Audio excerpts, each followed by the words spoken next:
What is happening, guys? Welcome back. So, another video on the Mk1 Golf, and as you might have seen by the thumbnail and title of this video, we may have had a little bit of an incident in the car on its first proper trip out.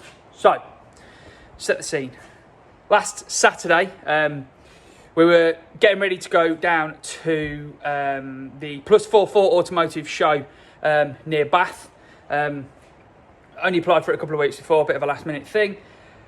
Got to be there for 7 o'clock in the morning on Sunday, so decided that we'd go down Saturday, get an Airbnb, and save us getting up early and driving the 2.5, 3 hours down there. So did that.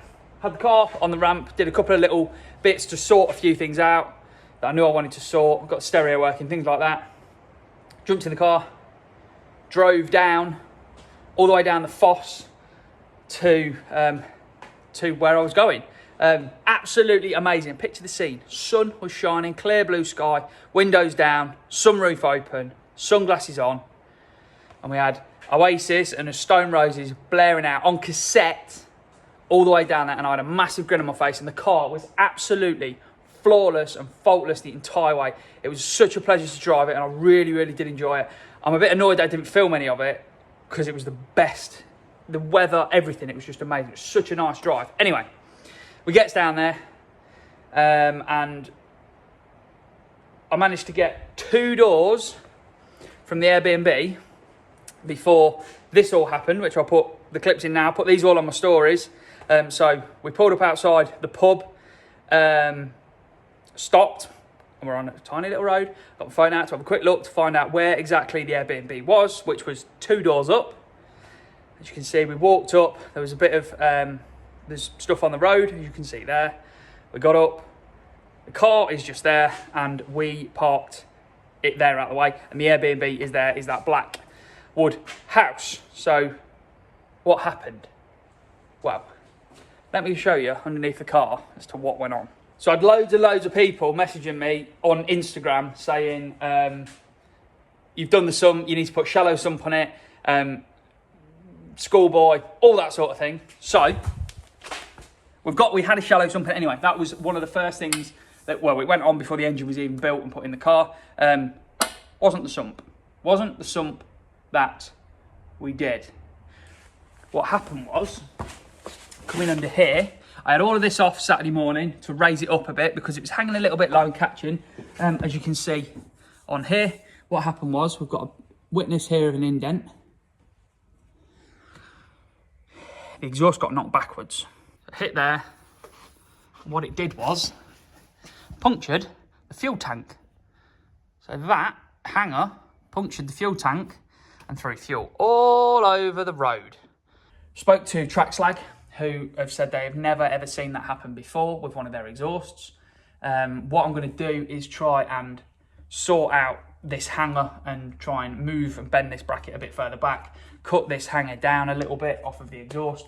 We're going to make a new front hanger here as well, and we're going to try and raise the whole exhaust up a little bit more because it is still a little bit low. And obviously in that brown box over there, Heritage Part Centre have very kindly sent me another fuel tank. Thank you so much, guys, for the support with this. If you need any classic Volkswagen or Porsche parts, do hit up Heritage Part Centre using the link in my description and use the code CHAMBERS to get yourself 10% off your order too. So massive thank you to Heritage for helping me with this project. So yeah, £40 worth of super unleaded fuel all over the road, which is why someone from the pub called the fire brigade as a precaution because there was so much fuel all over the road. I didn't really know. Well, what I think happened was, we pulled up outside the pub, I had a look on my phone, and I must have stopped, and I think the manhole must have been here, and it wasn't raised that much. It was just, I think there was a pothole either side of it as well. Manhole would have been about here. I stopped, didn't think anything of it, set off again, because we knew where we were going. Heard a bang, always driven lower cars, didn't really think anything of it, just thought one of them things. And then the next thing you know, I've heard, turn it off. So I've looked back, saw a black line up the road and did what you guys did. Thought it was the sump, turned the car off, got out, and then heard basically like running water under the car, looked, and there was fuel coming straight out of the fuel tank directly onto the hot exhaust that I'd just driven 100 miles with. So I'm so lucky that the car didn't go up in flames because the fuel was hitting a hot exhaust. I didn't have any fire extinguishers in the car, stupidly. I have now. I've ordered them. They should be here today, I think, to get them in. So we've got to fix that, and we've got to sort the fuel tank out now. We're going to try and have a bit of a jiggle about with the rear hanger and try and change the way that is. We're going to fit, obviously, a new fuel tank. And I think what I'm going to do is I'm going to put a plate, tack a plate onto the front edge of 3mm or 5mm steel or something, just to try and take, in case it happened again, which it shouldn't do, but hopefully. And then what we're going to do is we're going to make a new hanger for the front, in front of the silencer, to just try and lift the whole exhaust up a little bit more, because Trackslag said they think the exhaust sitting like that, which is why it's grabbed in and fired back. So yeah, that's what happened. We've got to fix it, because I want to drive the car. I've been missing not being able to drive it for, what, 3 days. I want to say a huge thank you to Main Automotive for dropping everything on Saturday night, and within probably 20 minutes of my phone call saying, help me, I'm stranded, he was in the truck and on his way down to pick me up. Got down, picked me up, and we had sheep in the middle of the road while we were doing 60 mile an hour and all sorts of different things. It was a hilarious old evening, actually, at the end. But yeah, thank you so much, Rich, for coming and helping me. I did try my own recovery. Don't cover cars over 16 years old, which this is just outside of that. But yeah, thank you so much, Rich. I really do appreciate it. So, that's what happened. Let's get fixing. Before we get going on the Golf then, I've made a t-shirt to sort of commemorate the car being on the channel and it now being sort of finished. They're available in black and white, limited quantities. So they're available for pre-order on the website at the minute, dacind.com. I'll put a link in the description as well. They should be in my hand around the 15th, ready to post out. So yeah, if you want one, get over, grab one now, because I've only ordered limited quantity because I don't know how well they do. Yeah, go and grab one now. Right, let's get on with it.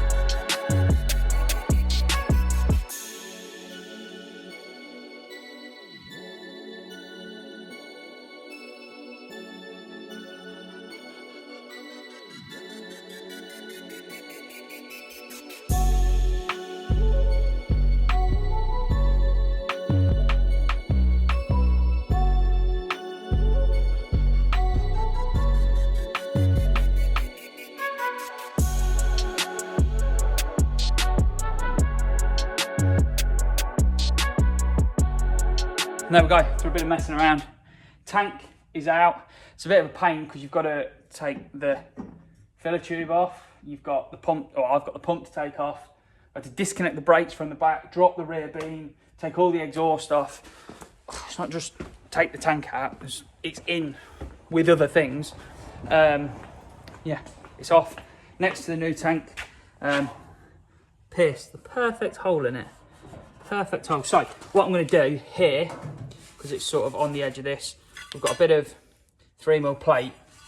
I'm going to cut a piece out and I'm going to tack a piece onto there, just to hopefully stop this happening again. Might not work, it'll probably still split the tank, but it's going to make me feel a bit better. So we'll cut that out and get that on now.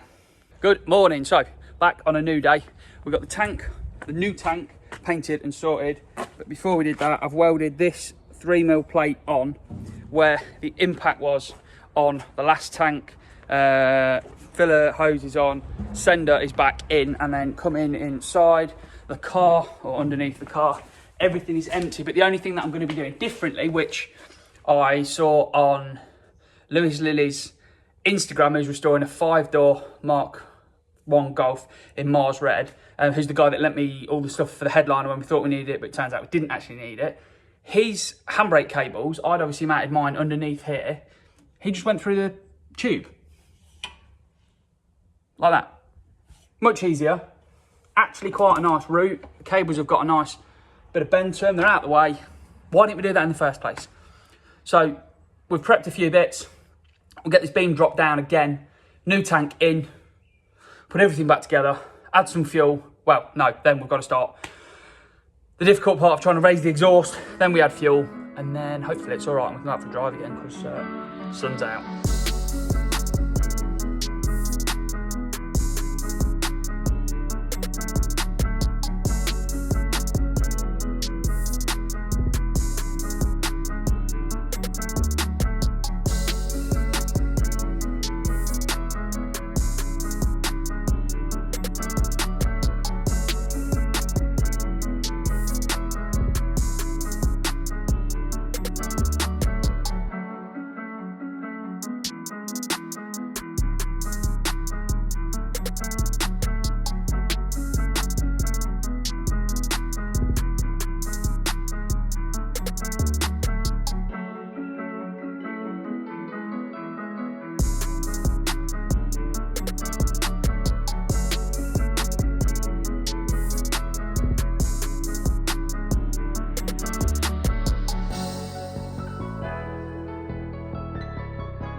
There we go then, after a lot of faffing, the new tank is fitted with the plate on it, exhaust and everything's back on. So let's show you what we've done. So new fuel tank's in, managed to scratch it, we'll touch that in.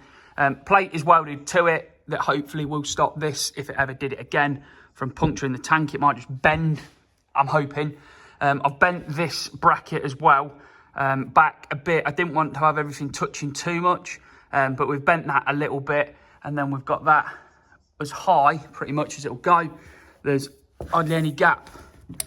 There's a bit of a gap there, but the reason it's where it is because here it's really tight.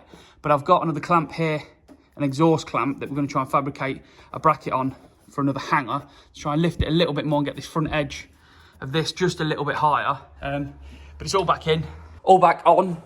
I've been down the garage and filled up one of these with some unleaded. We've put unleaded in it, and I've just had it in there just to double check that there's no leaks in it before we pressurise the system. So we'll get it down, pressurise the system and see if it'll start. So I have actually already pressurised the system and checked, and we've got no leaks and everything is okay, but it now starts on the button again. We've got fuel where fuel should be, not all over the floor.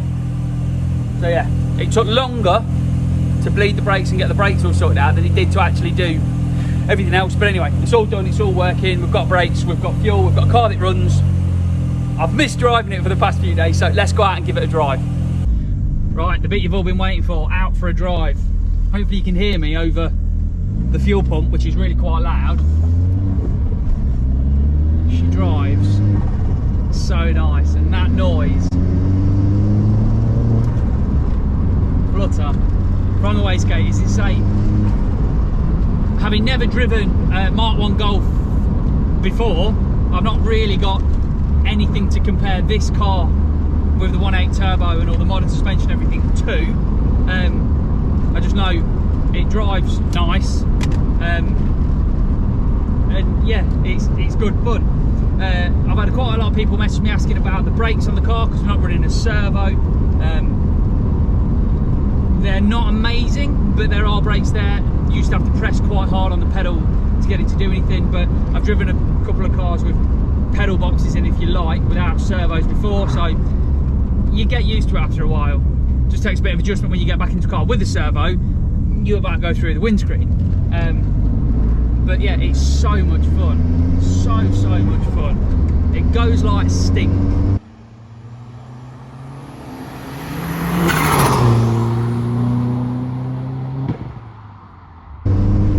It stops of a fashion. I've put a boost gauge in it and we're pulling about 1.4 bar.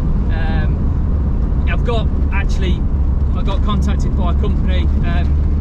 I've got a busy weekend coming up next month, and we're going to put the car on a dyno and see what it's pulling, to find out if the power is what it said it should be. Yeah, hopefully we'll find out. But anyway, I'm waffling on and not really talking much. It drives amazing, as we've said. The engine pulls great, it sounds awesome, and I'm really enjoying being out driving in it. The weather's not as amazing today as it was the other day, but it's still fun to be out driving it. there's a vibration, there's a slight vibration and judder in 4th and 5th under load, which I'm thinking is potentially the gearbox, which it was a risk of putting a Mark III Golf gearbox in that hadn't been rebuilt, but it isn't too bad, so hopefully we'll get away with it for a bit before we have to go put in a new gearbox in the car. Clutch and everything works fine, hydraulic clutch. I don't really do these sort of car review things, so I don't really know what to say, other than it's fun, I enjoy it, it sounds amazing, it puts a smile on my face. The stereo's now working, we've got 80s cassettes that we're 80s and 90s cassettes that we're listening to, which are amazing. Yeah, I don't really know what else to say other than it's fun. If you're thinking of getting one and doing it, get one and do it. Right, I'm going to go and have a little bit of a drive in this and enjoy it before I have to put it away, and I've got to go and sort a few other bits out in real life. So we should leave that video there then, guys. Hopefully you've enjoyed it. Until next time, enjoy.